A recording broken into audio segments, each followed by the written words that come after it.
Hello, আসসালামু আলাইকুম। Please আমার কথা শোনা যাচ্ছে কিনা বা আমাদের সিস্টেম ক্লিয়ার আছে কিনা একটু জানাবেন প্লিজ।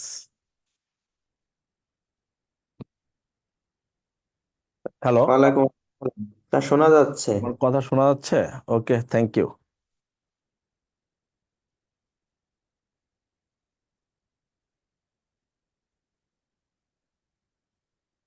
আচ্ছা, আমরা তাহলে শুরু করি। আচ্ছা, আপনাদের সাথে আমার একটু কথা ছিল, সেটা হচ্ছে আমি আগের বার যখন ক্লাস নিছিলাম, একটু খাতাটা খুলবেন প্লিজ। আমার মনে হয় 5-এর কিছু অংশ বাকি আছে।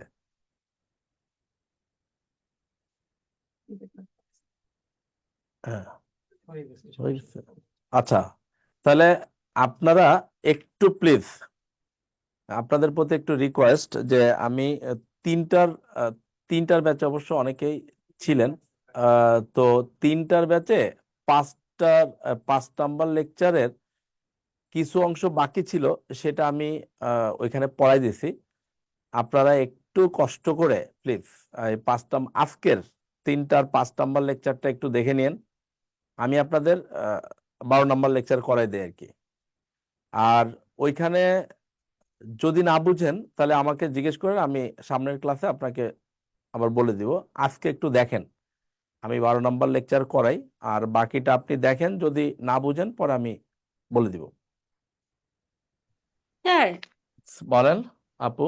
11 নম্বর ক্লাসে কি কিছু বাকি ছিল? জি, সেটা আমি সামনের ক্লাসে বলবো। স্যার, সামনের ক্লাসে তো আমাদের 13 লেকচার দিয়েছে, 12 লেকচার দেয়নি, তাহলে আজকে ওটা টেনশন করেন না। শুরু করবো? তাহলে ওই যে ওইটা আবার ঝামেলা করবে। ওরা তো অনেক ছিল তখন, ওই তিনটার ব্যাচে। ওটা তিনটার ব্যাচে সারিয়ে দিব, এখানে 12 নম্বর পড়াই দেই। আপু, ওই 11 নম্বরে যতটুকু বাকি আছে আমি তিনটার ব্যাচেই আমি যেদিন আসবো সেদিন আপনার ওই টেনশন নাই, আমি আসবই। আমি যেদিন আসবো সেদিন ওইটাকে ঠিক করে দিব, ঠিক আছে? ওইটা আমার সাথে আপনাদের হিসাব। অন্য স্যার যদি আসে এখানে, আপনি অন্য যে ক্লাস দেয় সেই ক্লাস করে নিবেন, আমার সাথে যতটুকু বাকি ওটা আমি সেরে দিব, ঠিক আছে? না, আমাদের ওই বেসে দেখলাম 12 নম্বর লেকচার দেয়নি, তাই 12 নাম্বার লেকচার তো এখন হবে। এটা তো 7টার বেসে, আমাদের ওই বেসে দেয়নি, ওই তাই ব্যাচে ভাবলাম। দিবে দিবে দিবে দিবে দিবে, সামনে মাসে দিবে, এই মাসে কেন দিবে আর? না, এই সামনে মাসে মাসে 13 লেকচার দিয়ে দিছে, 28 তারিখ। 13 লেকচার অন্য স্যার পড়াবে, তাই 12 নাম্বার লেকচার আমাদের। 13 নাম্বার লেকচার হবে না আপনাকে, ঠিক আছে? জি, স্যার। আচ্ছা, আপনারা যতটুকু বাকি পাবেন আমি তো অ্যাটলিস্ট মনে থাকে, আমি ওইটা করে নিব, কভার করে নিব, আমার সাথে ওইটাতে সমস্যা হবে না। আসেন, লেকচার 12, ভূগোল ও দুর্যোগ ব্যবস্থাপনা 2, যেটা আমরা বলি। হ্যাঁ, আগে লিখেন ধূমকেতু।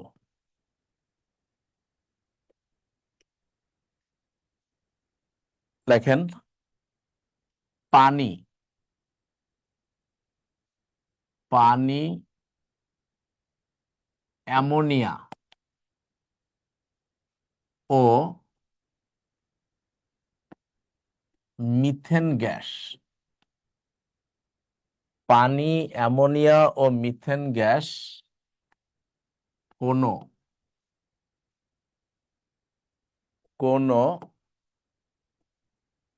নিরেট, নিরেট মানে বুঝেন তো, মানে একদম পুরু। পানি, অ্যামোনিয়া ও মিথেন গ্যাস কোন নিরেট শিলাখণ্ডের উপর জমে।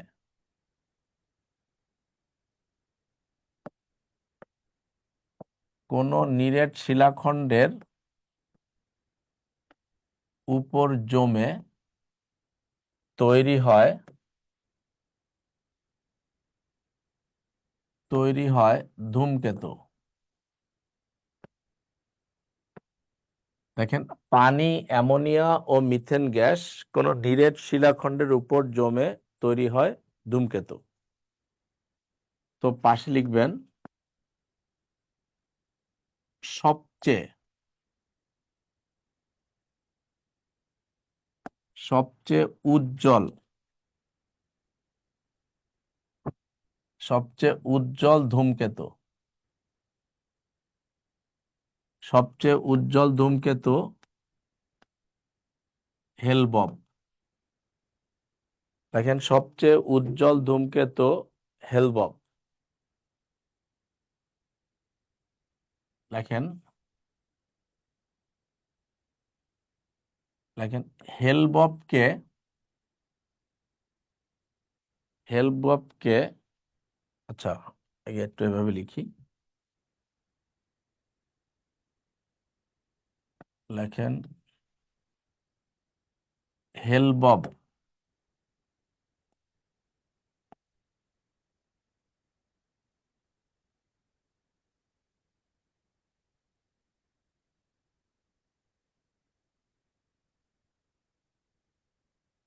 আবিষ্কৃত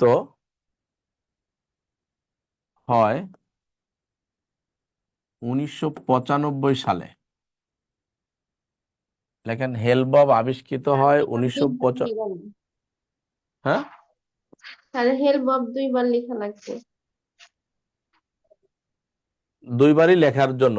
সবচেয়ে উজ্জ্বল ধূমকেতুর নাম হেলবব। তারপরে বলছি হেলবব আবিষ্কৃত হয় 1995 সালে এবং 1997 সালে 1997 সালে এটিকে এটিকে মহান 1997 সালে এটিকে মহান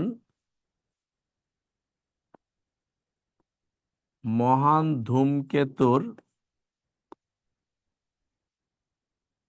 উপাধি দেওয়া হয়। 1997 সালে এটিকে মহান ধূমকেতুর উপাধি দেওয়া হয় কারণ কারণ এটি 18 মাস ধরে কারণ এটি 18 মাস ধরে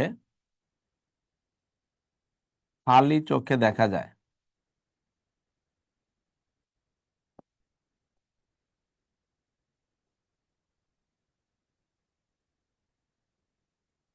কারণ এটি 18 মাস ধরে খালি চোখে দেখা যায়, মানে একটা ধূমকেতু 18 মাস ধরে খালি চোখে দেখা যায়। এই জন্য এটিকে মহান ধূমকেতুর উপাধি দেওয়া হয়। তাহলে দেখেন, সবচেয়ে উজ্জ্বল ধূমকেতুর নাম হেলবব। এটি আবিষ্কৃত হয় 1995 সালে।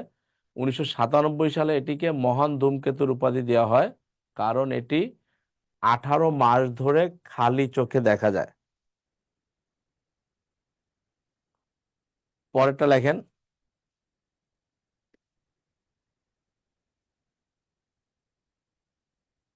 দেখেন একবিংশ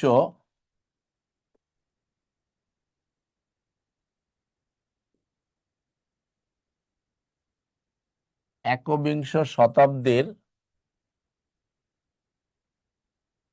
প্রথম ধূমকেতু। লেখেন একবিংশ শতাব্দীর প্রথম ধূমকেতু লাইনিয়ার। একবিংশ শতাব্দীর প্রথম ধূমকেতু লাইনিয়ার। এবার লিখবেন হ্যালির ধূমকেতু।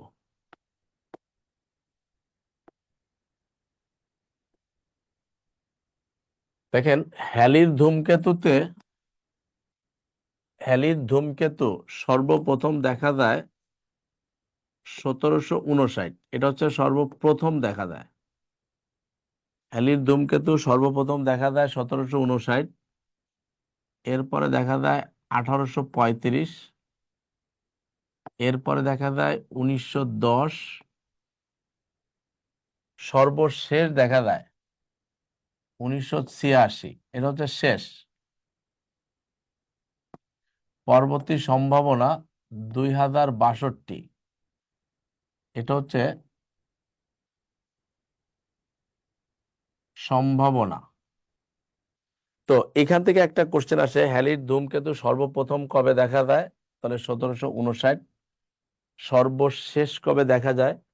1986। পরবর্তী সম্ভাবনা 2062। তাহলে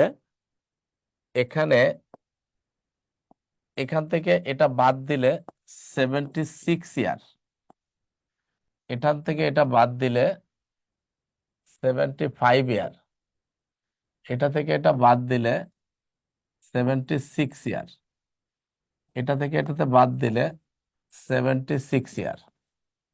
তো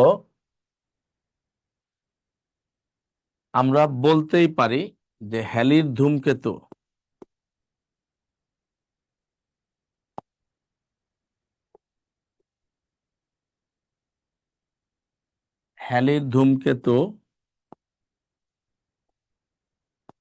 দেখা যায় 76 বছর গ্রেটার দেন 75 বছর পর পর। দেখেন হ্যালির ধূমকেতু দেখা যায় 76 বছর গ্রেটার দেন 75 বছর পর পর। তাহলে আমরা এখানে কয়েকটা কোশ্চেনের উত্তর পারি যে হ্যালির ধূমকেতু সর্বপ্রথম কবে দেখা যায় 1759, সর্বশেষ কবে দেখা যায় 1986, পরবর্তী সম্ভাবনা 2062, আর হ্যালির ধূমকেতু 76 বছর পর পর দেখা যায়। যদি 76 অপশনে না থাকে তাহলে অবশ্যই আপনি 75 দিতে পারবেন। ক্লিয়ার? আমরা কি সামনে আগাবো? জি স্যার। জি স্যার। গুড। এবার লিখি সূর্য। লেখেন সূর্য একটি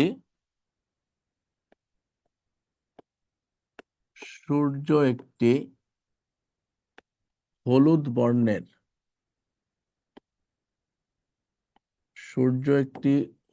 বর্ণের উজ্জ্বল নক্ষত্র।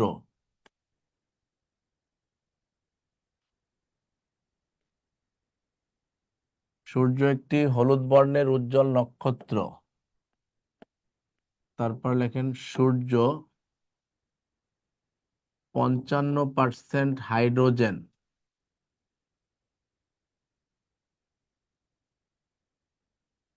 44% হিলিয়াম এবং 1% অন্যান্য গ্যাস দ্বারা গঠিত। লেখেন সূর্য 55% হাইড্রোজেন, 44% হিলিয়াম এবং 1% অন্যান্য গ্যাস দ্বারা গঠিত।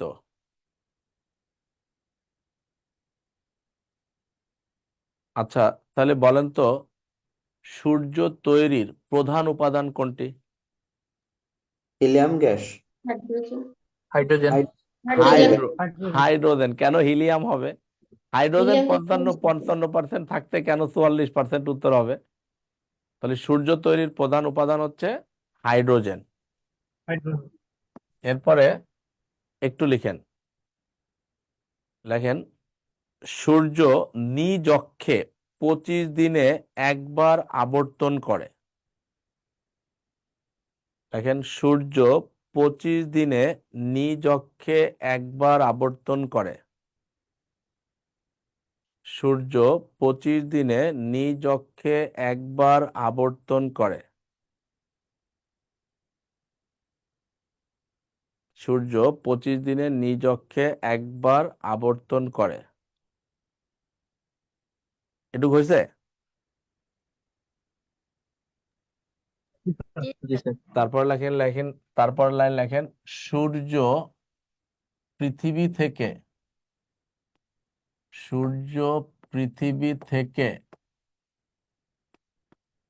13 লক্ষ গুণ বড়। দেখেন সূর্য পৃথিবী থেকে 13 লক্ষ গুণ বড়। সূর্য পৃথিবী থেকে 13 লক্ষ গুণ বড়। তারপর লেখেন পৃথিবী থেকে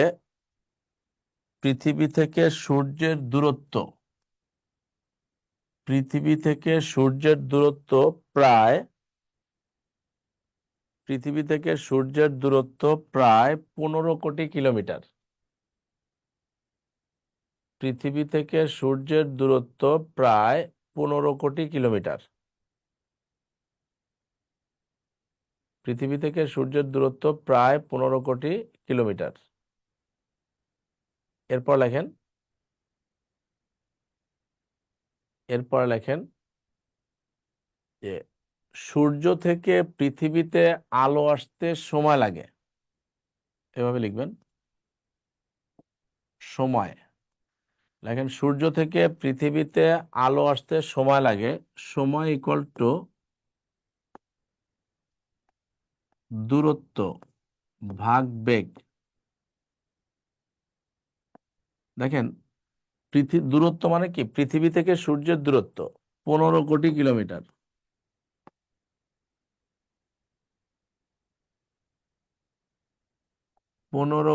কিলোমিটার। আর বেগ, আলোর বেগ, যেহেতু আলো আসতেছে 3 লক্ষ কিলোমিটার পার সেকেন্ড। তারপর দেখেন 5 শূন্য 5 শূন্য দিক কেটে দেই, 3 দিয়ে 15 ভাগ করলে 500। কিলোমিটার কিলোমিটার কাটা মানে সেকেন্ড থাকবে, তার মানে 500 সেকেন্ড। এই 500 সেকেন্ডে আমরা যদি মিনিট করি তাহলে হয় 8 মিনিট 20 সেকেন্ড। এটাকে অরিজিনাল হয় 8 মিনিট 19.6 সেকেন্ড। আমরা বলতে পারি 8 পয়েন্ট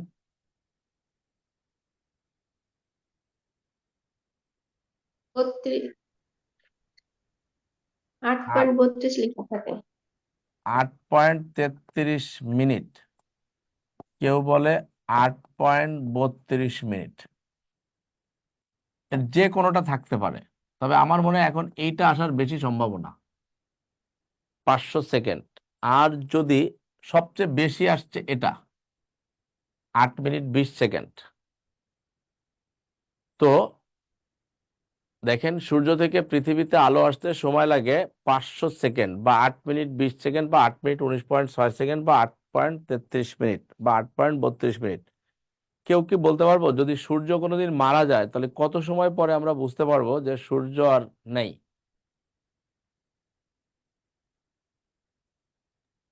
500 সেকেন্ড পর। 500 সেকেন্ড পর। গুড। অর্থাৎ 8 মিনিট 20 সেকেন্ড পর বা 500 সেকেন্ড পর আমরা বুঝতে পারবো যে সূর্য আমাদের মাঝে আর নেই। তো এবার একটু আসি, দেখেন চাঁদ থেকে, দেখেন পৃথিবী থেকে চাঁদের দূরত্ব, দেখেন পৃথিবী থেকে চাঁদের দূরত্ব প্রায় 3,60,000 কিলোমিটার। দেখেন পৃথিবী থেকে চাঁদের দূরত্ব প্রায় 3,60,000 কিলোমিটার। পৃথিবী থেকে চাঁদের দূরত্ব প্রায় 3,60,000 কিলোমিটার। তারপর লেখেন চাঁদ থেকে পৃথিবীতে আলো আসতে সময় লাগে, চাঁদ থেকে পৃথিবীতে আলো আসতে সময় লাগে দূরত্ব ভাগ বেগ। তাহলে আমি বললাম 3,60,000 কিলোমিটার বাই 3 লক্ষ কিলোমিটার পার সেকেন্ড। দেখেন এটা দিয়ে ভাগ করি 1.2 সেকেন্ড। এটা কিন্তু সরাসরি সেকেন্ডেই আসে, তাহলে হচ্ছে 1.2 সেকেন্ড।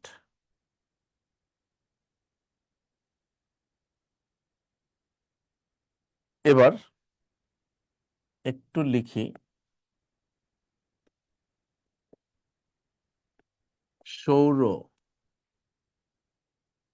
সৌরজগতের সবচেয়ে বড় নক্ষত্র লিখবেন, সৌরজগতের সবচেয়ে বড় নক্ষত্র বেটিলগম। পাশে লেখেন সূর্য থেকে প্রায় 500 গুণ বড়। সৌরজগতের সবচেয়ে বড় নক্ষত্র বেটিলগম সূর্য থেকে প্রায় 500 গুণ বড়। এরপরে লেখেন সূর্যের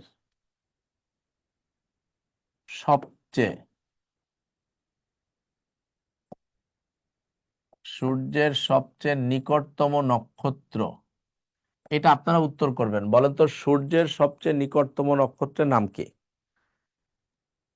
Proxima Centauri. Good, thank you. Proxima Centauri. Proxima Centauri. Proxima Centauri. আচ্ছা, তাহলে বলেন তো পৃথিবীর সবচেয়ে নিকটতম নক্ষত্রের নাম কি? সূর্য। গুড। স্যার দেখেন। তাহলে লুক্সেমবার্গ এটা কি হবে?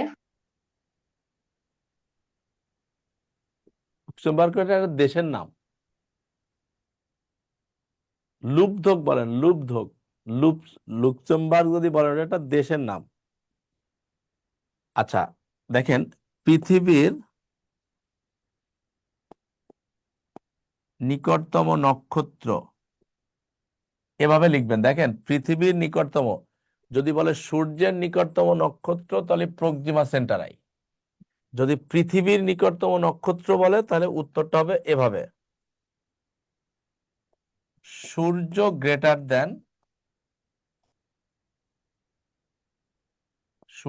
Greater than Proxima Centauri. তাহলে দেখেন সূর্যের নিকটতম নক্ষত্র প্রক্সিমা সেন্টারাই, পৃথিবীর নিকটতম নক্ষত্র কিন্তু সূর্য, যদি না থাকে তাহলে প্রক্সিমা সেন্টারাই। আর একটা লাইন লেখেন,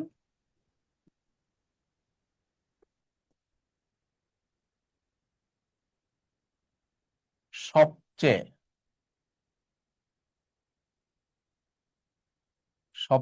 উজ্জ্বল নক্ষত্র। এইটা আপনারা বলবেন। বলেন তো সবচেয়ে উজ্জ্বল নক্ষত্রের নাম কি? লুব্ধক। আসলে উত্তরটা পড়তে হবে এরকম, উত্তরটা ঠিক হয়েছে সূর্য গ্রেটার দ্যান লুব্ধক। আমাদের অপশনে সূর্য থাকে না, তাই ইদানিং কিন্তু সূর্য দিচ্ছে। তো সবচেয়ে উজ্জ্বল নক্ষত্র হচ্ছে সূর্য, যদি সূর্য না থাকে তাহলে লুব্ধক দিতে হবে। তাহলে সবচেয়ে উজ্জ্বল নক্ষত্র সব জায়গায় আছে লুব্ধক, কারণ সেখানে সূর্য থাকে না। যদি সূর্য থাকে তাহলে কিন্তু উত্তর হবে সূর্য। লুব্ধক।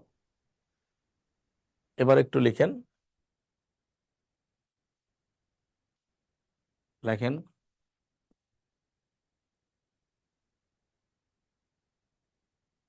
সৌরজগতের মোট গ্রহ 8টি এবং মোট উপগ্রহ 205টি। সৌরজগতের মোট গ্রহ 8টি এবং উপগ্রহ 205টি। সৌরজগতের মোট গ্রহ 8টি এবং উপগ্রহ 205টি। এবার আমাদের একটা ছক কাটতে হবে। ছকটা হচ্ছে এখানে একটা জিনিস দেখাই আগে, সেটা হচ্ছে আমরা অনেকগুলো ছকে অনেকগুলো জিনিস থাকবে। তার ভিতরে একটা জিনিস আমরা এরকম ধরেন,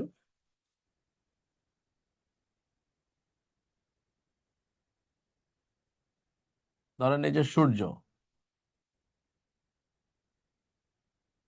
যে সূর্য, তো সূর্যের সবচেয়ে নিকটে যে এটা থাকবে, ধরেন এটা বুধ, আমরা এটাকে 1 নাম্বার দিয়ে পড়ব।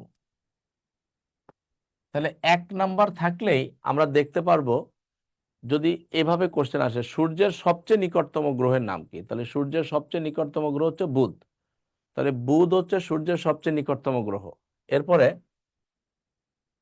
যেটা 2 নাম্বারে থাকবে সেটা আমরা 2 দিয়ে পড়বো, যেমন ধরেন শুক্র, তো সূর্যের দ্বিতীয় নিকটতম গ্রহ হচ্ছে শুক্র, তৃতীয় হচ্ছে পৃথিবী। তো এই জন্য আমরা যখন এখানে সিরিয়াল দিব, ঠিক সূর্যের সবচেয়ে নিকটে দেয়া আছে তাকে 1 নাম্বার দিব, 2 নাম্বারে দ্বিতীয়, তৃতীয়। তাহলে আমাকে যদি কেউ কখনো জিজ্ঞেস করে সূর্যের পঞ্চম নিকটতম গ্রহের নাম কি, আমি 5 নাম্বারে যে আছে তার নাম বলে দিব। যদি বলে সূর্যের সপ্তম নিকটতম গ্রহের নাম কি, তাহলে আমরা বলবো 7 নম্বরে যে আছে। যদি বলে সর্বশেষ কে, তাহলে 8 নম্বরে যে আছে সেটা বলবো। তার মানে আমরা একটা ঘর মিস করব এখানে। আমরা সিরিয়াল অনুসারে, কারণ বিসিএস এ আসে কিন্তু সূর্যের পঞ্চম নিকটতম গ্রহের নাম কি, তৃতীয় নিকটতম গ্রহের নাম কি, তাহলে আমরা একটা ছক কাটবো। এখানে থাকবে গ্রহের নাম, গ্রহের নাম এটা ছোট হইলে কোনো সমস্যা নেই, কারণ বুঝতেই পারতেছেন গ্রহের নাম বুধ, শুক্র, পৃথিবী, এ লিখতে আর কতটুকু জায়গায় লাগবে।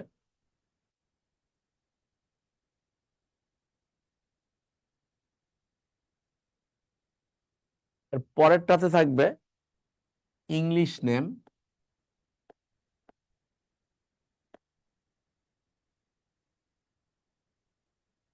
ইংলিশ নেম লিখতে ভেনাস, মার্কারি এটুক লিখতে বেশি সময় লাগবে না। এখানে লাগবে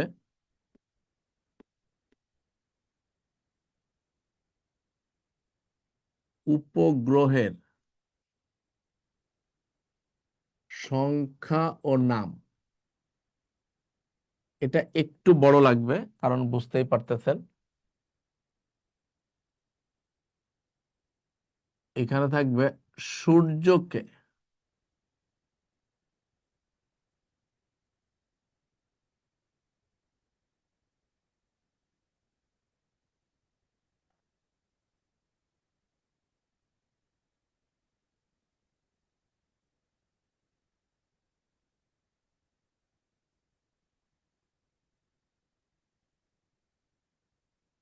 আচ্ছা দেখেন, সূর্যকে একবার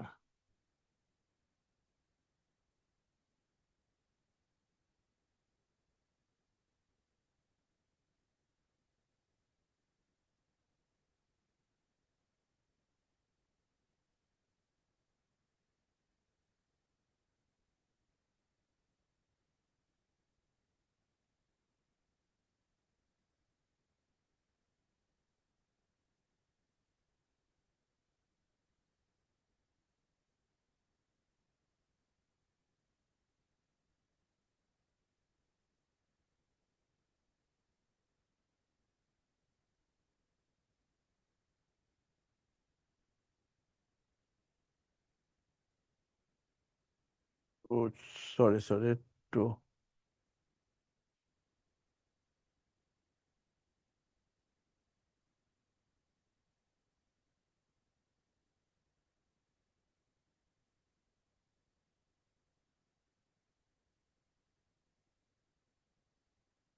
আচ্ছা, একটা মিনিট একটু ওয়েট করেন।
আচ্ছা, আমরা দেখেন এখানে বলতেছিলাম যে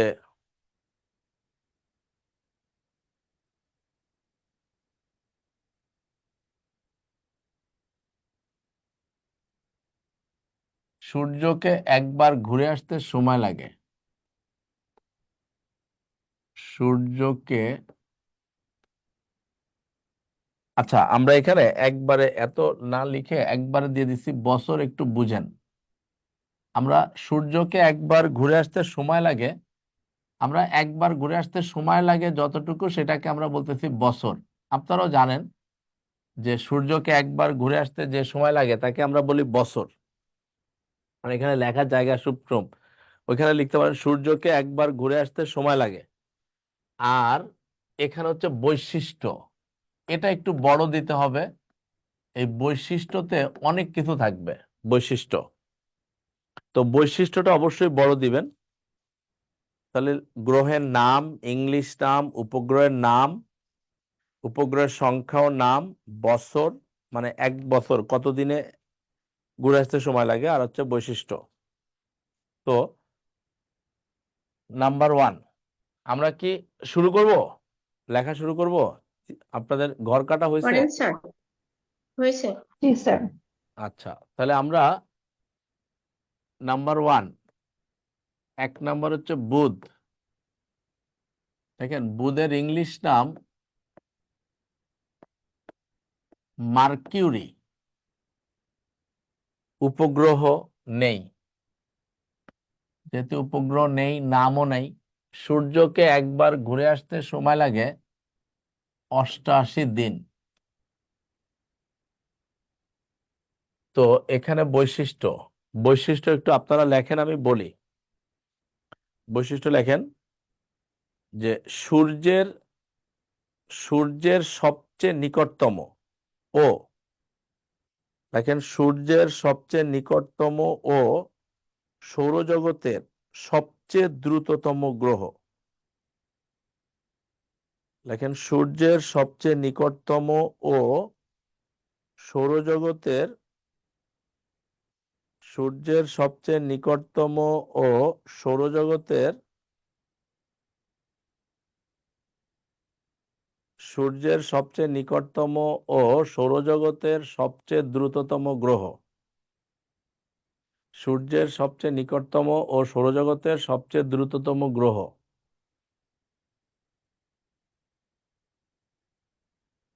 হয়েছে লেখা? জি স্যার। আচ্ছা, আর একটু লিখতে হবে। লেখেন তাপমাত্রা শুক্র গ্রহের তুলনায় কম, কারণ, লেখেন তাপমাত্রা শুক্র গ্রহের তুলনায় কম কারণ,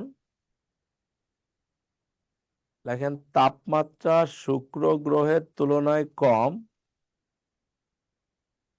তাপমাত্রা শুক্র গ্রহের তুলনায় কম কারণ বায়ুমণ্ডল নেই।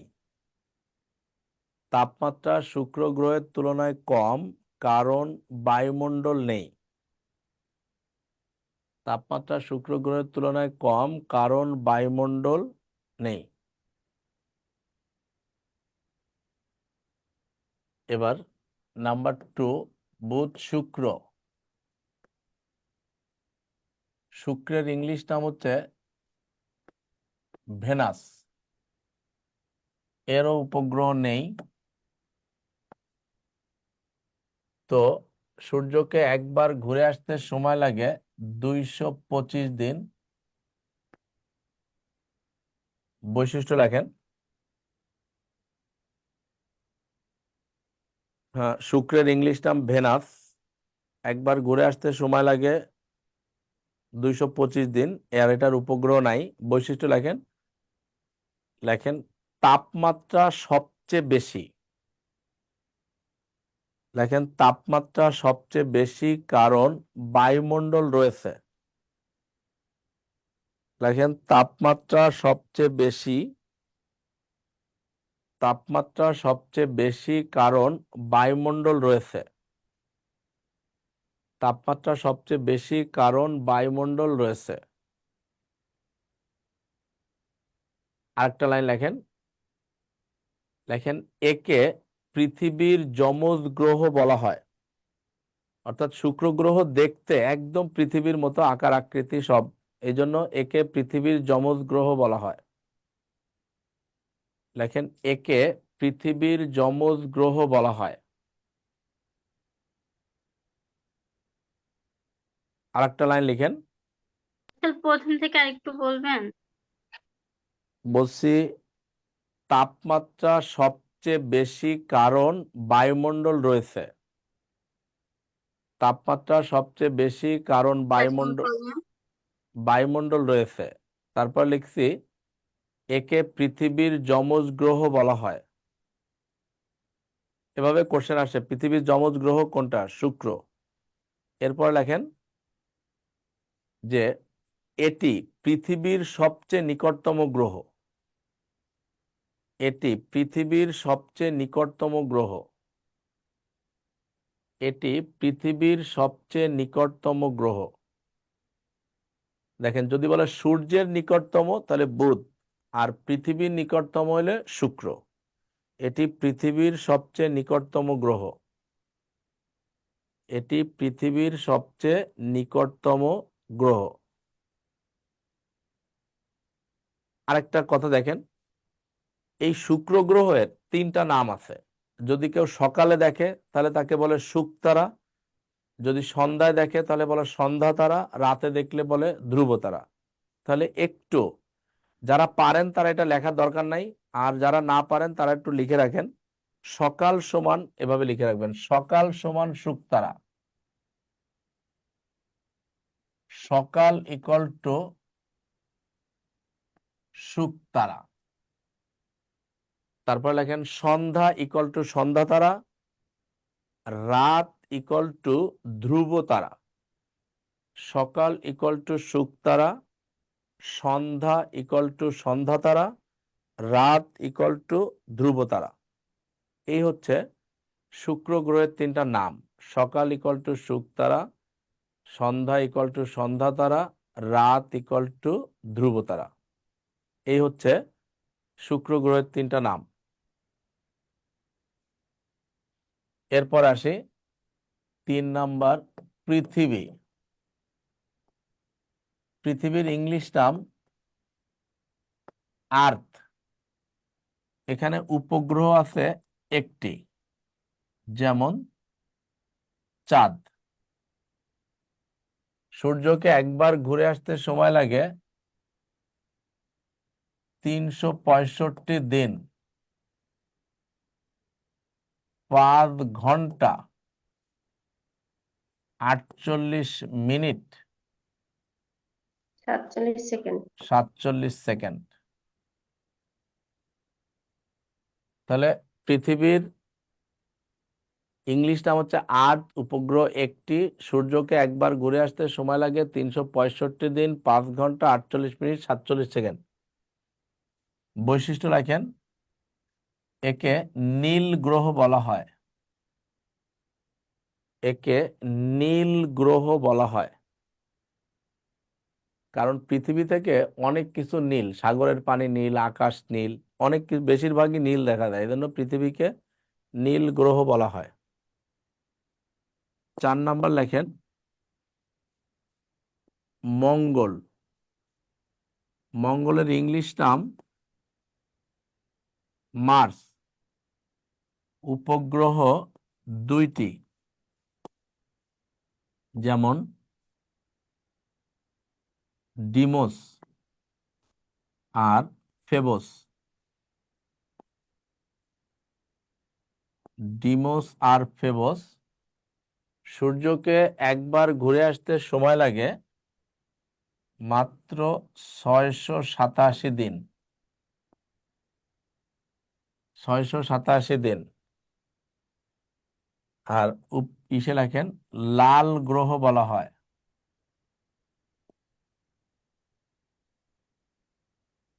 লেখেন লাল গ্রহ বলা হয়। তাহলে মঙ্গলের উপগ্রহ 2টা, একটা ডিমোস আর একটা ফেবস। সূর্যকে একবার ঘুরে আসতে সময় লাগে 687 দিন। একে লাল গ্রহ বলা হয়। এটুক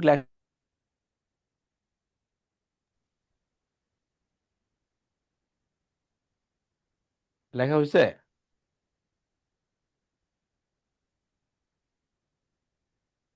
হয়েছে স্যার। আচ্ছা, তাহলে আমরা সামনে আগাইলাম। এর পরেরটা হচ্ছে মঙ্গলের পরে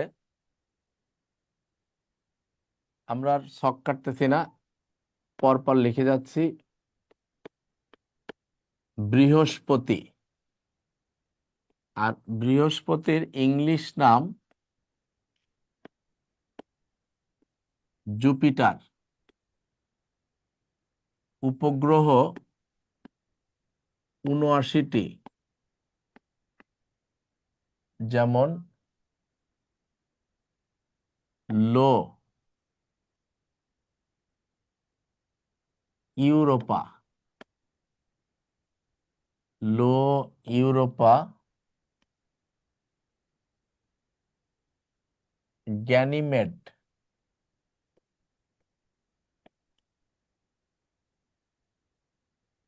ক্যালিস্টো।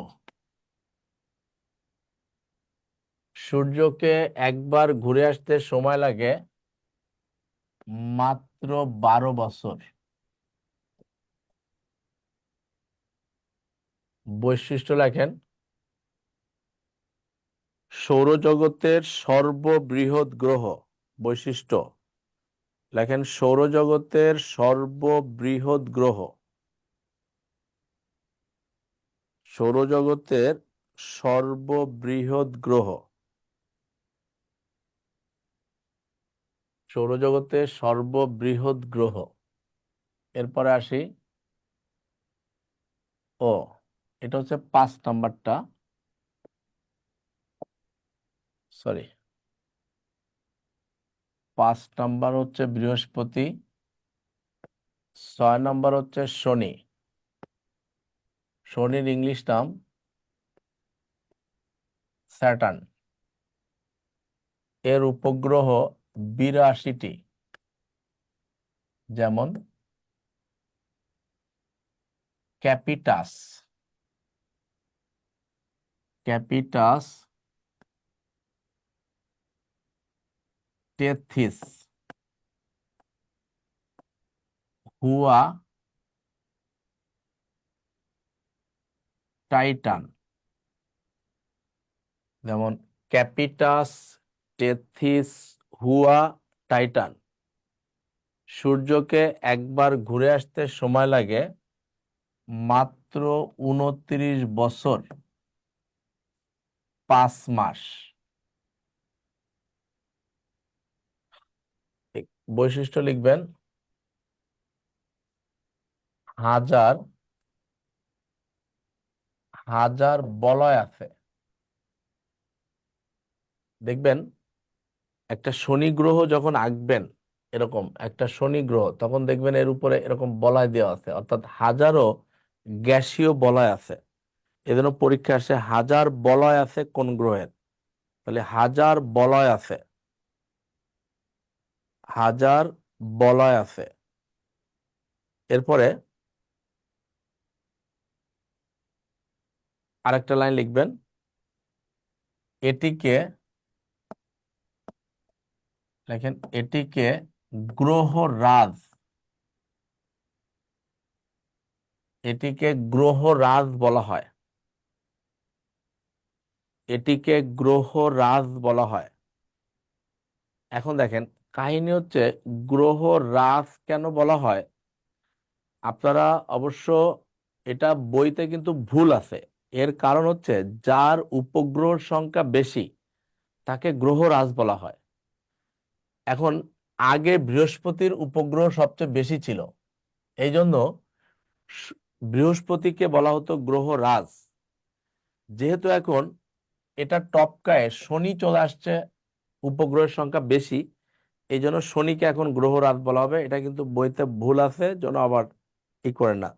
তাহলে গ্রহরাজ বলা হয় শনিকে। আসি নাম্বার 7, ইউরেনাস।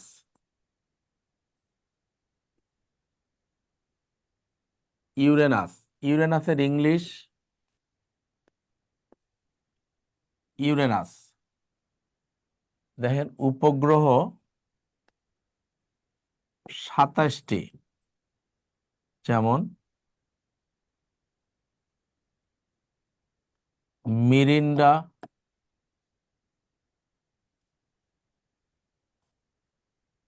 এরিয়েল, ওবেরন,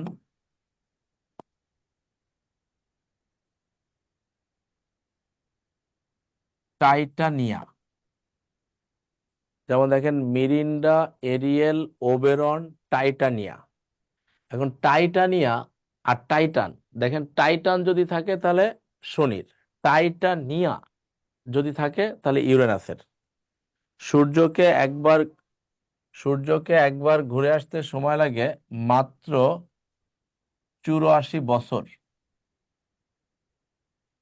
পাশে লেখেন সবুজ গ্রহ বলা হয়। তাহলে ইউরেনাসকে সবুজ গ্রহ বলা হয়। ইউরেনাসকে সবুজ গ্রহ বলা হয়। Last on Neptune. নেপচুনের ইংলিশ নেপচুনি। নেপচুন উপগ্রহ 14টি। দেখেন ট্রাইটন,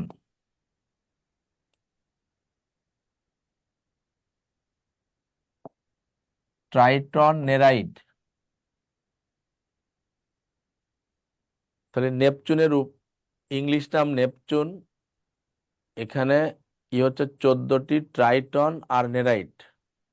সূর্যকে একবার ঘুরে আসতে সময় লাগে মাত্র 165 বছর। মাত্র 165 বছর। লাস্ট বৈশিষ্ট্য লেখেন সৌরজগতের সর্বশেষ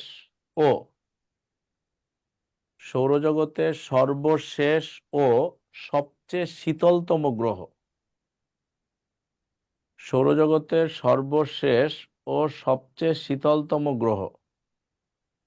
দেখেন সৌরজগতের সর্বশেষ ও সবচেয়ে শীতলতম গ্রহ। ওকে, সৌরজগতের সর্বশেষ ও সবচেয়ে শীতলতম গ্রহ। ক্লিয়ার? লেখা শেষ? এ পর্যন্ত শেষ? জি স্যার। আচ্ছা, তাহলে এবার একটু লাস্ট একটা লাইন লেখেন। এটা ইসের বাইরে, ছকের বাইরে লিখবেন প্লুটো। লেখেন প্লুটো গ্রহ থেকে বাদ পড়ে 2006 সালে। প্লুটো গ্রহ থেকে বাদ পড়ে 2006 সালে। প্লুটো গ্রহ থেকে বাদ পড়ে 2006 সালে। এবার একটা হেডিং দেন। এবার কিন্তু ইম্পর্টেন্ট, এবার ভূগোলের মেন পার্টে আমরা ঢুকবো।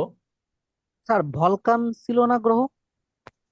ওটা নাই, লাস্টের প্লুটোই তো টেকে নাই, আর ভলকান তো তারও পরের।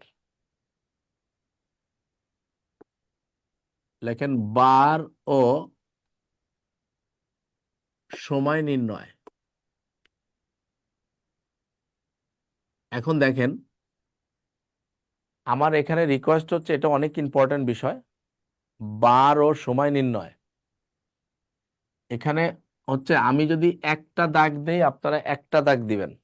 যদি কেউ আঁকতে না পারেন আমাকে বলবেন, আমি ওয়েট করব। তবে সাথে সাথে এটা দাগ বেশি হয়ে গেলে তখন আর করতে পারবেন না, আমার সাথে সাথে আগাবেন। আর এটা তো অনেক কিছু শিখার আছে। দেখেন আমরা বলবো যে ধরেন এটা একটা পৃথিবী।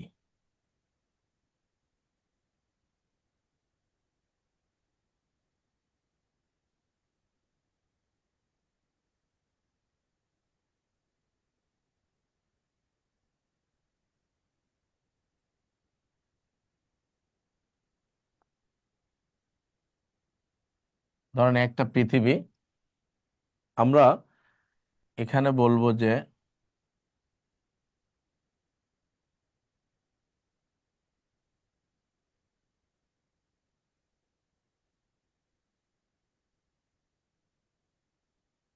ধরেন একটা পার্ট, এখানে আমরা বলবো এনপি। এনপি মানে আমরা বলি এনপি মানে নর্থ পোল। নর্থ পোল, এই নর্থ পোলের আরেকটা নাম উত্তর মেরু। উত্তর মেরুর আরেকটা নাম সুমেরু। ঠিক এর অপোজিটে আমরা এটাকে বলি এসপি, অর্থাৎ সাউথ পোল। এর আরেকটা নাম দক্ষিণ মেরু। এর আরেকটা নাম কুমেরু। কু মানে যে খারাপ তা কিন্তু না, খালি নামই কুমেরু।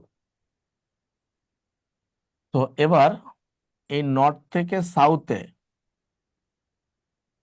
কেন্দ্র বরাবর, একদম কেন্দ্র দিয়ে, নর্থ থেকে সাউথে কেন্দ্র বরাবর যে রেখা কল্পনা করা হয় এটাকে আমরা বলি, দেখেন এটাকে আমরা বলি এক্সিস। বাংলায় বলে অক্ষরেখা। এটাকে বাংলায় বলে অক্ষরেখা, আর এটার অরিজিনাল নাম 0° দ্রাঘিমা রেখা। মাঝে মাঝে রিটেনে আসে 0° দ্রাঘিমা রেখা কাকে বলে। তাহলে স্যার আমরা বলবো এটাকে নিরক্ষরেখা বলা যাবে না? অসম্ভব, না না, নিরক্ষরেখা তো পূর্ব থেকে পশ্চিমে যেটা যাবে। তো আসতেছি আমরা নিরক্ষরেখা, এটাকে বলে এক্সিস বা অক্ষরেখা বা 0° দ্রাঘিমা রেখা। আচ্ছা বলেন তো, তাহলে যদি বলে 0° দ্রাঘিমা রেখা কাকে বলে, এর সংজ্ঞা আমরা কিভাবে দিব? কেউ বলতে পারবো? যে রেখা যে রেখা উত্তর মেরু থেকে দক্ষিণ মেরুর দিকে প্রবাহিত হয়। অসম্ভব। এটা আপনাকে উল্লেখ করতেই হবে উত্তর নর্থ মেরু থেকে থেকে সাউথে কেন্দ্র দক্ষিণ দিয়ে মেরু যায়। বরাবর গুড। এই যে ভাই হচ্ছে, আপনার কিন্তু হচ্ছে 0 কেন্দ্র ডিগ্রি বরাবর, বরাবর অবস্থান করেছে। কেন্দ্র বরাবর যে রেখা কল্পনা করা হয়, নর্থ থেকে সাউথে কেন্দ্র বরাবর যে রেখা কল্পনা করা হয় তাকে বলে 0° দ্রাঘিমা রেখা। এবার দেখেন এই নর্থ থেকে সাউথে অর্ধবৃত্ত আকারে কিছু রেখা যায় এভাবে। দেখেন অর্ধবৃত্ত, এই দেখেন অর্ধবৃত্ত, এই যে এগুলো হচ্ছে অর্ধবৃত্ত। তাহলে আমরা নর্থ থেকে সাউথে যেগুলো অর্ধবৃত্ত আকারে যায়, অর্ধবৃত্ত, এই অর্ধবৃত্ত রেখাগুলোকে বলে শুধু দ্রাঘিমা রেখা।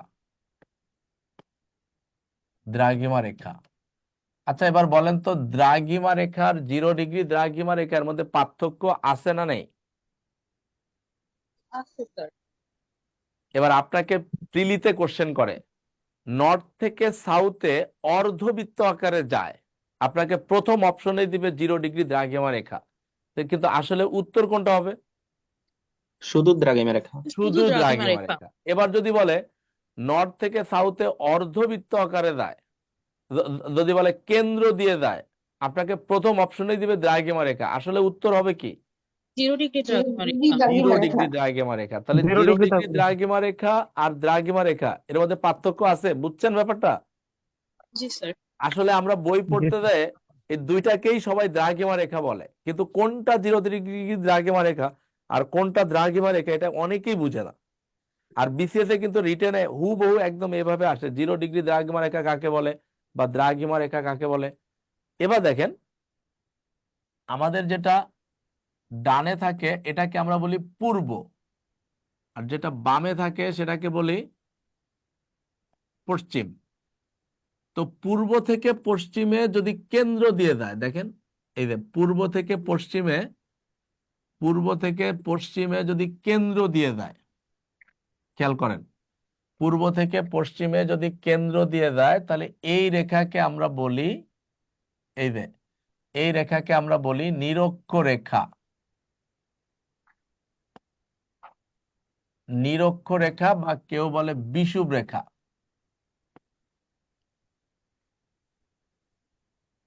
তাহলে বলেন তো নিরক্ষরেখা বা বিষুব রেখা কাকে বলে? যদি বলি পূর্ব থেকে পশ্চিমে যদি কেন্দ্র দিয়ে যায় তাহলে তাকে বলে নিরক্ষরেখা বা বিষুব রেখা। আচ্ছা, এবার আমাকে বলেন তো এই নিরক্ষরেখা বা বিষুব রেখা পৃথিবীকে সমান দুইটা ভাগে ভাগ করছে কিনা? এ একটা ভাগ আর এ একটা ভাগ। পূর্ব থেকে পশ্চিমে আর পশ্চিম থেকে পূর্ব, স্যার ব্যাপারটা তো একই, তাই না স্যার? একই কথা, এটা একই কথা। পূর্ব থেকে পশ্চিমে আর পশ্চিম থেকে পূর্বে একই কথা, এটা আপনি যেভাবে বলবেন সেভাবে হবে। আচ্ছা বলেন তো দ্রাঘিমা রেখা বা নিরক্ষরেখা, সরি নিরক্ষরেখা বা বিষুব রেখা টোটাল পৃথিবীটাকে দুইটা ভাগে ভাগ করতে কিনা? জি স্যার। এটা আছে জি স্যার। এনপি, উত্তর দিকে যে অংশে আছে এসপি। উত্তর দিকের অংশের নাম উত্তর গোলার্ধ। দেখেন এইটুকের নাম, এই যে এইটুকের নাম হচ্ছে উত্তর গোলার্ধ।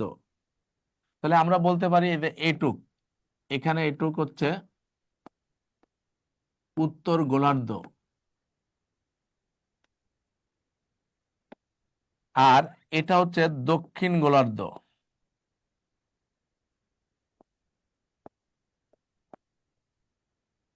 তাহলে নিরক্ষরেখা বা বিষুব রেখা পৃথিবীকে সমান দুই ভাগে ভাগ করছে, যার উত্তর দিকের নাম হচ্ছে উত্তর গোলার্ধ আর দক্ষিণ দিকের অংশের নাম দক্ষিণ গোলার্ধ। আচ্ছা, এবার বলেন তো এই নর্থ থেকে সাউথে অর্ধবৃত্ত আকারে কিছু রেখা যায় কিনা? এই যে অর্ধবৃত্ত আকারে, মানে সরি পূর্ব থেকে পশ্চিমে বা পশ্চিম থেকে পূর্বে, যাই বলেন, অর্ধবৃত্ত আকারে কিছু রেখা যায় কিনা? এই রেখাকে বলে, আচ্ছা অর্ধবৃত্ত লিখে দিই নাহলে, দেখেন অর্ধবৃত্ত, এই রেখাকে বলে সমাক্ষ রেখা।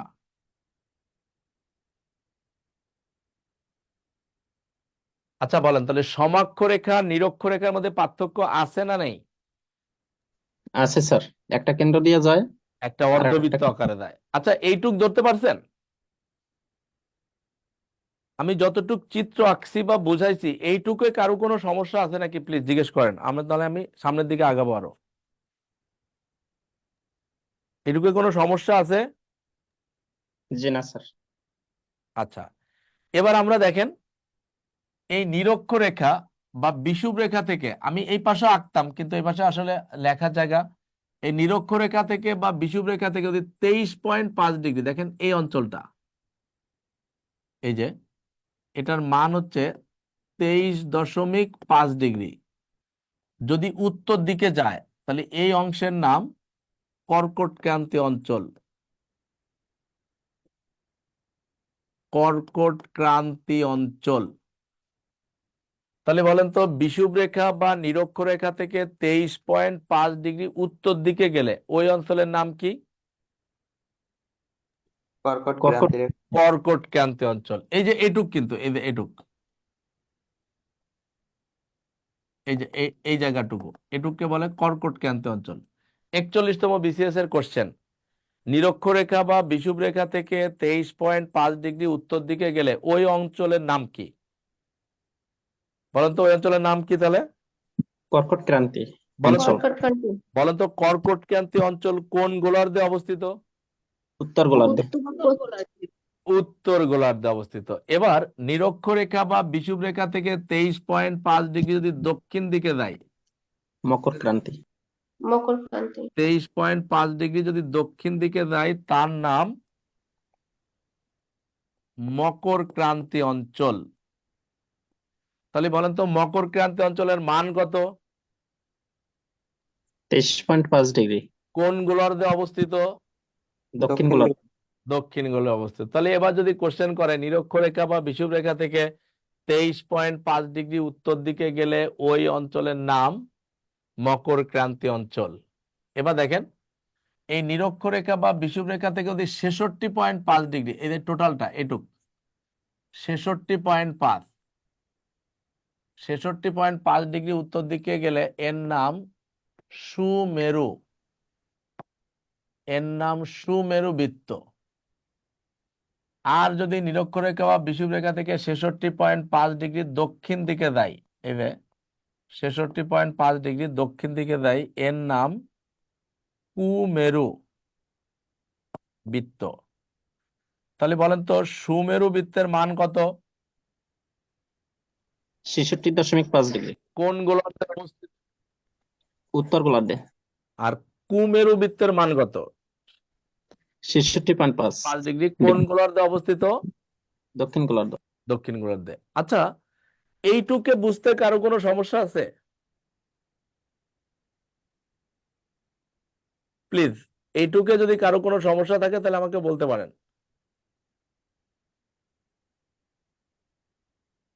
এটুকে কারো কোনো প্রবলেম আছে? জি না স্যার, না ক্লিয়ার। স্যার। আচ্ছা, যদি ক্লিয়ার হয় তো নিচে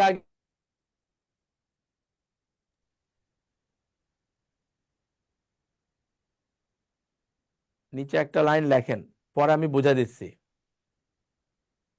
লেখেন, একই দ্রাঘিমা রেখার উপর অবস্থিত, লেখেন একই দ্রাঘিমা রেখার উপর অবস্থিত, একই দ্রাঘিমা রেখার উপর অবস্থিত সকল দেশের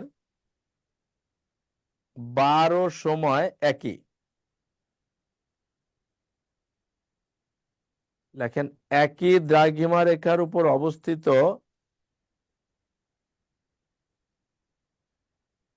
একই দ্রাঘিমা রেখার উপর অবস্থিত সকল দেশের 12 সময় একই।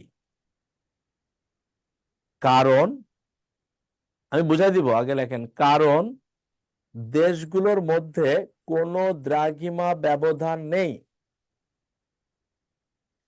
একই দ্রাঘিমা রেখার উপর অবস্থিত সকল দেশের 12 সময় একই, কারণ দেশগুলোর মধ্যে কোনো দ্রাঘিমা ব্যবধান নেই। আচ্ছা, এবার আমাকে বলেন, ধরেন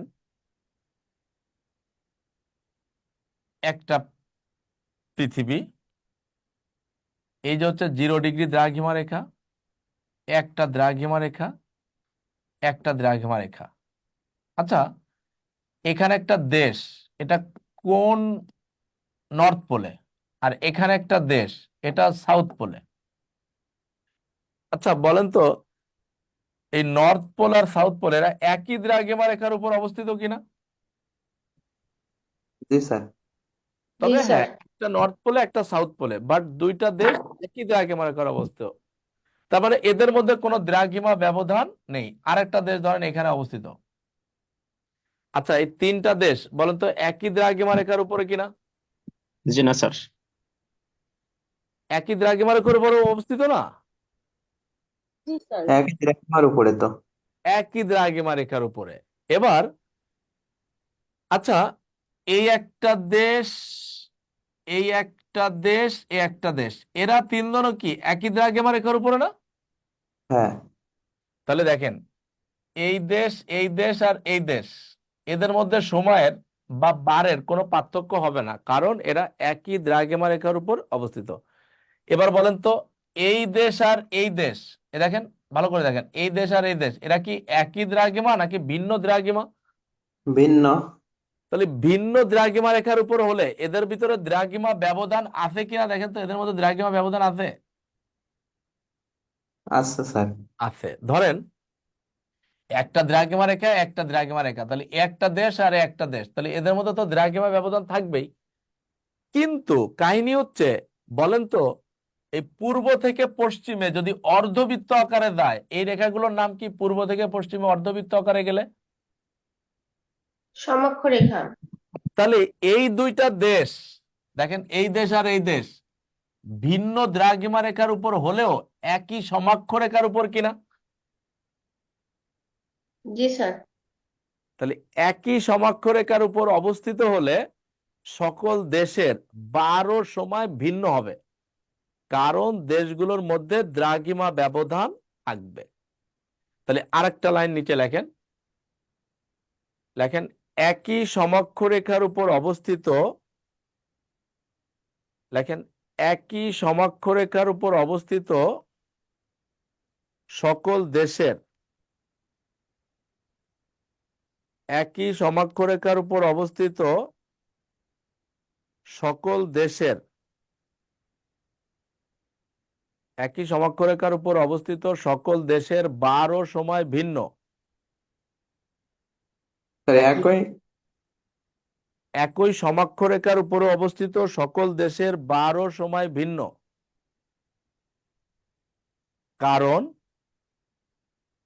একই সমাক্ষরেখার উপর অবস্থিত সকল দেশের বার ও সময় ভিন্ন, কারণ দেশগুলোর মধ্যে দ্রাঘিমা ব্যবধান রয়েছে। কারণ দেশগুলোর মধ্যে দ্রাঘিমা ব্যবধান রয়েছে।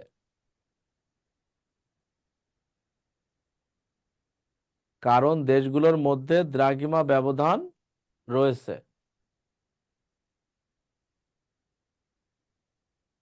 লিখছি? জি স্যার। এবার লেখেন নিচে একটা লাইন, আমরা জানি, এটা আমরা সবাই জানি ছোটকাল থেকে, লেখেন আমরা জানি 1 ডিগ্রি দ্রাঘিমা ব্যবধানে, আমরা জানি 1 ডিগ্রি দ্রাঘিমা ব্যবধানে সময়ের পার্থক্য 4 মিনিট। এটা আমরা জানি না ছোটকাল থেকে?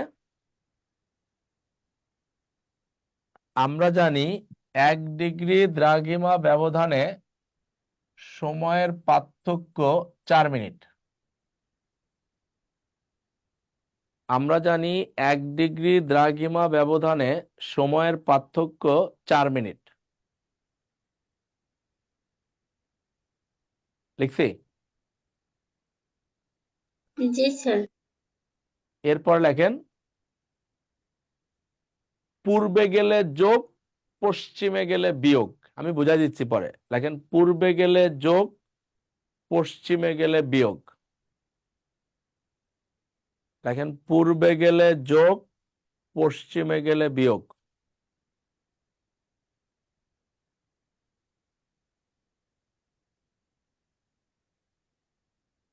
দেখেন পূর্বে গেলে যোগ, পশ্চিমে গেলে বিয়োগ।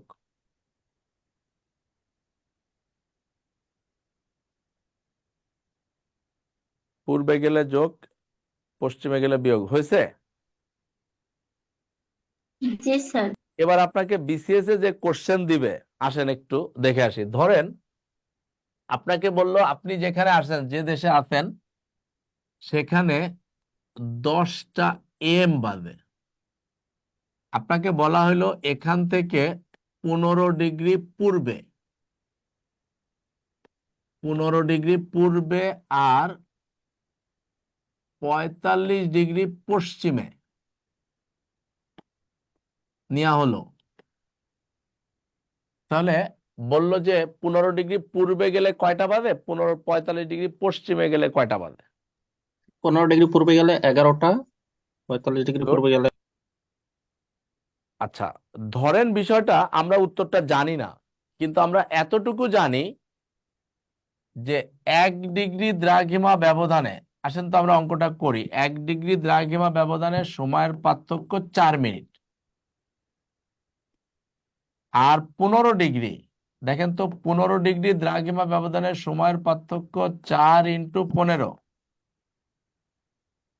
সমান সমান 60 মিনিট। 60 মিনিটে 1 ঘন্টা, 1 আওয়ার, 1 ঘন্টা। আচ্ছা, এবার কোথায় গেছে বলেন তো, পূর্বে না পশ্চিমে? পূর্বে। পূর্বে গেলে কি হয়? পূর্বে গেলে 1 আওয়ার প্লাস যোগ, পূর্বে গেলে যোগ। তাহলে 10টা বাজলে অবশ্যই 11টা বাজবে। দেখেন পশ্চিমে গেলে 11টা বাজবে। তারপরেও অধিকাংশ স্টুডেন্ট ভুল করবে। কেন জানেন? কারণ পিএসসি জানে 11টাতে বাইর করতে পারবেন, সেটা পিএসসিও জানে। এই জন্য চালাকি করে পিএসসি প্রথম অপশনে দিবে 11টা PM। আপনাদের হয় কি, 11 দেখলে আর মাথা ঠিক থাকবে না, ওই PM আর AM এটা মনে থাকবে না। আপনি 11 দেখার সাথে সাথে দাগায় ফেলবেন।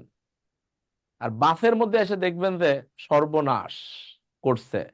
আমি আসলে এই জন্য এখানে আনছি, এই অঙ্ক সবাই পারে কম বেশি, কিন্তু অবশ্যই আপনি এম পিএম ঠিক রাখবেন। বলেন তো এখানে এম হবে না পিএম হবে? স্যার AM এম হবে। মাস্ট বি AM এম হবে। এটা মাথায় রাখবেন। 4 নাম্বার অপশনে দিবে এম, কিন্তু প্রথম অপশনে দিবে কিন্তু পিএম।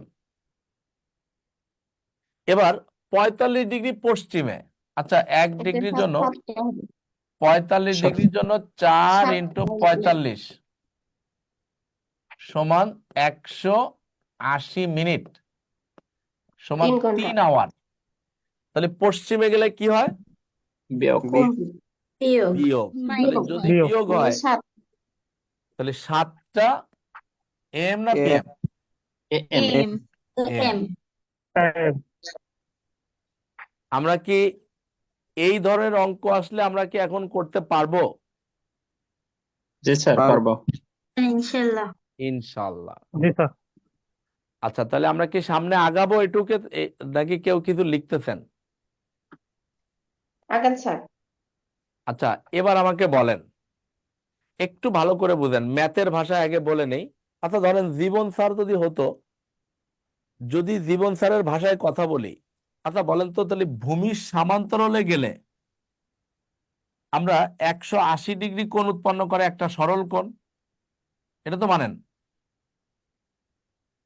জি স্যার। এক সরল জি কোণ স্যার। না ম্যাথের ভাষায়? জি স্যার। আর যদি জি স্যার। লম্ব জি স্যার। বরাবর গেলে, 90 লম্ব বরাবর গেলে ভূমির সাথে সর্বোচ্চ কত ডিগ্রি কোণ উৎপন্ন করতে পারে? 90 90 90 ডিগ্রি। লম্ব গেলে 90 ডিগ্রির বেশি করতে পারবে না, এটা স্বাভাবিক। আর ভূমির সমান্তরালে গেলে এক সরল কোণ 180 ডিগ্রি। আচ্ছা, এবার আমি যদি বলি, দেখেন তো, আমাকে বলেন যে এই যে ধরেন, এই যে যদি পৃথিবী হয়, এই হচ্ছে 0 ডিগ্রি দ্রাঘিমা রেখা, এ হচ্ছে বিষুব রেখা। আচ্ছা, এই দেখ অর্ধবৃত্ত আকারে যে রেখাগুলো যাচ্ছে এটাকে কি বলে? শুধু দ্রাঘিমা রেখা। জি স্যার। আচ্ছা, দ্রাঘিমা রেখা এক সময় এইখানে যে শেষ হয়ে যাবে কিনা, এরপর আর যাইতে পারবে না? যাইতে পারবে না? পারবে না। পারবেন। পারলে তো না স্যার। পৃথিবী ভেদ করে বেরোয় যাবে, তাহলে তো হবে না। আর এখানে যাইতে যাইতে এক সময় এখানে যে শেষ হয়ে যাবে কিনা? যাবে স্যার। জি স্যার। তাহলে এটা দেখেন তো, এটা ভূমির সমান্তরালে গেল না, মানে এখানে শেষ হলো আর এখানে শেষ হলো, মানে কি ভূমির সমান্তরালে গেল না? জি স্যার। তাহলে এখানে 180 ডিগ্রি কোণ উৎপন্ন করে। তাহলে আমি কি বলতে পারি যে দ্রাঘিমা রেখার সর্বোচ্চ মান 180 ডিগ্রি? জি স্যার। জি। তাহলে নিচে একটা লাইন লেখেন, তারপরে বোঝাচ্ছি। লেখেন দ্রাঘিমা রেখার সর্বোচ্চ মান 180 ডিগ্রি। লেখেন দ্রাঘিমা রেখার সর্বোচ্চ মান 180 ডিগ্রি। দ্রাঘিমা রেখার সর্বোচ্চ মান 180 ডিগ্রি।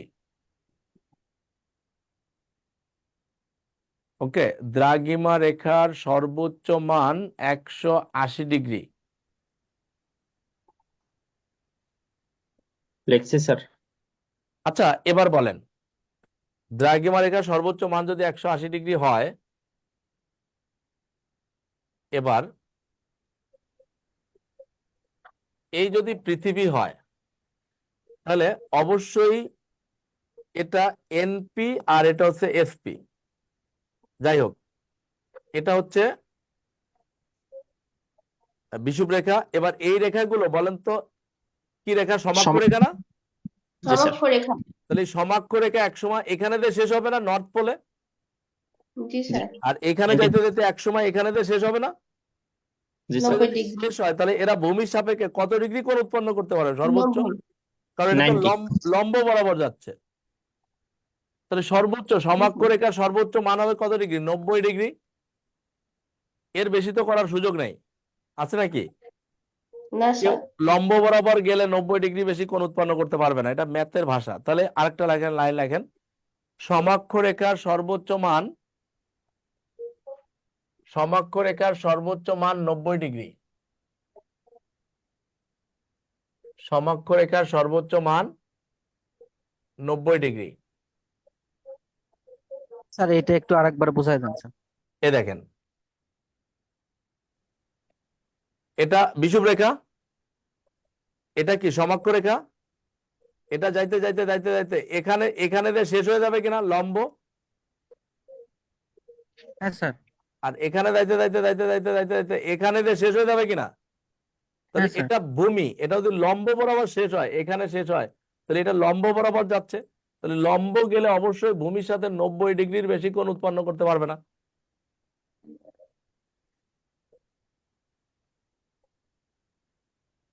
বুঝছেন ব্যাপারটা? আচ্ছা স্যার, ঠিক আছে স্যার, বুঝছি।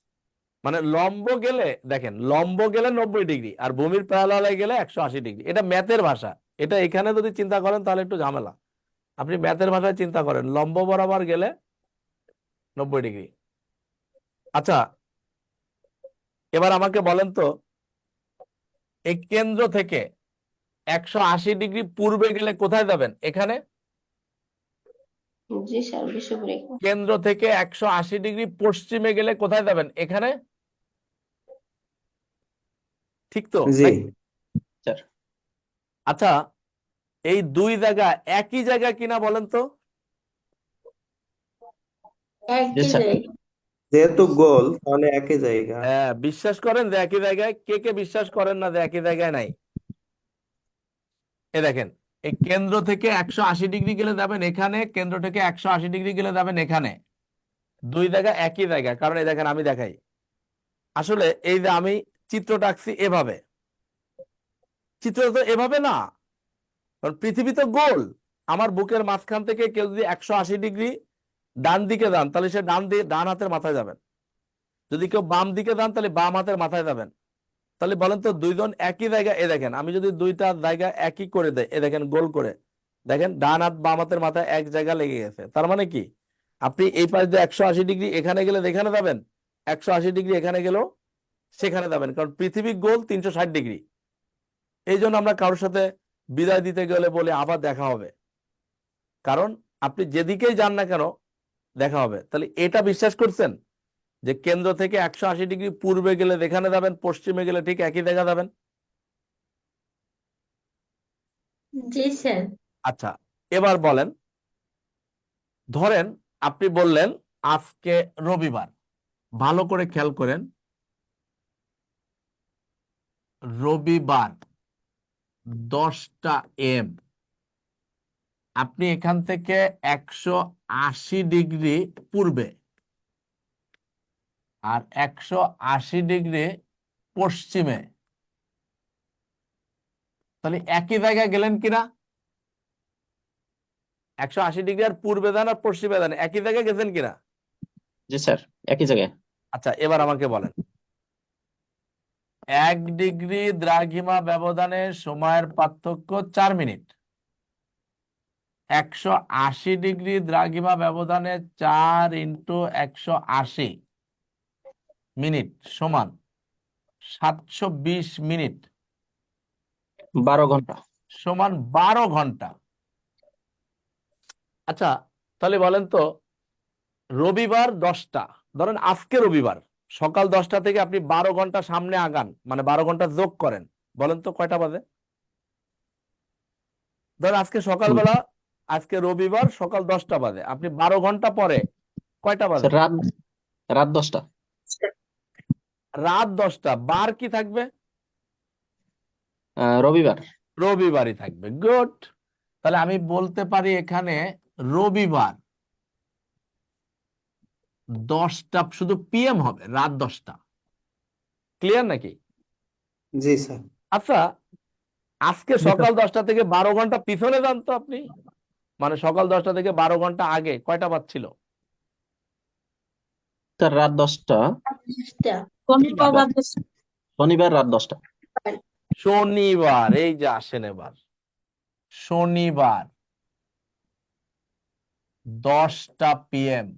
আচ্ছা, আপনি একই জায়গায় গেলেন, ধরেন রাস্তার ওই পাশে বলতেছে শনিবার, এই পাশে আলাদা বলতেছে রবিবার। এবার বলেন তো, যে কোনো একজন দুই পাশেই বাড়ি বানাইছে।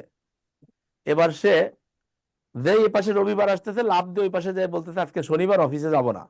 এখন বুঝছেন ঝামেলা কিনা? Yes, স্যার ঝামেলা। মানে ধরেন মেন রোডের ওই পাশে শনিবার, এই পাশে রবিবার, এটা কি হয়? ঝামেলা না? তখন এইটা আসলে বানাইছিল ইংল্যান্ডরা, তৈরি করছে।